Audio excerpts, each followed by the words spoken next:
នេះមកចាំlạiវារបៀបនៃការដូរ color sort យើងនឹងឃើញថានៅក្នុងរបៀបទី1នេះគឺ original color sort here ហើយទី2នេះគឺយើងបានបដូរហើយអញ្ចឹងដើម្បីយើងបដូរ color sort នឹងបានដំបូងយើងចូលទៅរកពីរូបភាពយើងមកដែលយើងចង់បដូរយើងចុច file open ហើយយើងជ្រើសរូបភាពដែលយើងចង់បដូរ color sort ចឹងណាហើយយើងយករូបភាពមួយនេះហើយនេះរូបភាពមកពី Classic Void ចឹងណាហើយនេះគឺជា sort original របស់គាត់គឺមានពណ៌ធម្មជាតិបែបហ្នឹងដើម្បីយើងបដូរបានយើងរូបភាពថា filter ហើយយកពាក្យថា camera raw filter អូខេហើយយើងคลิกមកលើរង្វង់ម៉ូដនេះឃើញអត់ហើយយកពាក្យថា person one ហើយនេះគឺយើងមានច្រើន function មានទាំង hair មានទាំង tip lip អីហ្នឹងមិនបបមាត់អីហ្នឹងយើងបដូរបានទាំងអស់ body skin យើងបដូរបានដែរប៉ុន្តែឥឡូវយើងមកបដូរតែ hair បាននេះយើងចុចមួយមកហើយ create ហើយអានេះមាន exposure contrast highlight shadow អីជាច្រើនយើងចង់តឡើងព្រឺទៅដាក់ contrast ឲ្យតាមតម្រូវចិត្តរបស់យើងប៉ុន្តែឡើយយើងអត់ស្រីវាទេយើងមកបដូរតែ color sort ប៉ុណ្ណោះហើយយើងតឡើងវាមកពោះទីមកដើម្បីឲ្យវាកាន់តែច្បាស់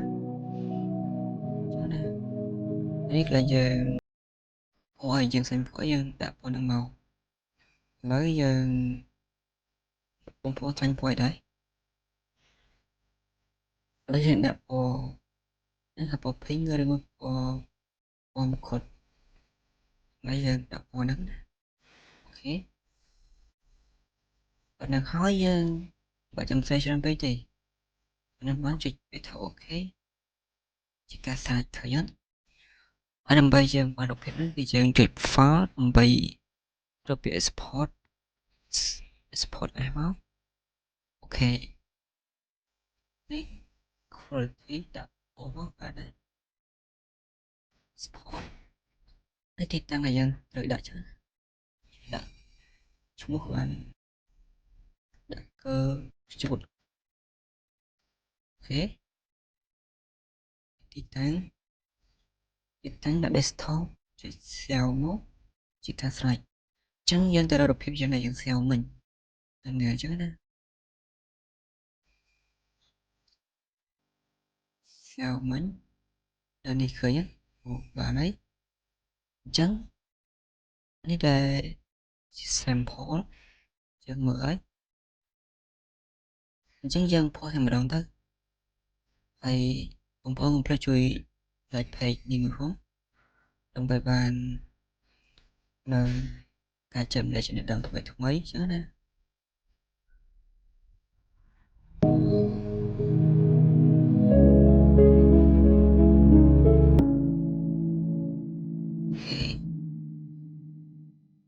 ជើបដូរមកច្រើនតែបាយដល់គ្នា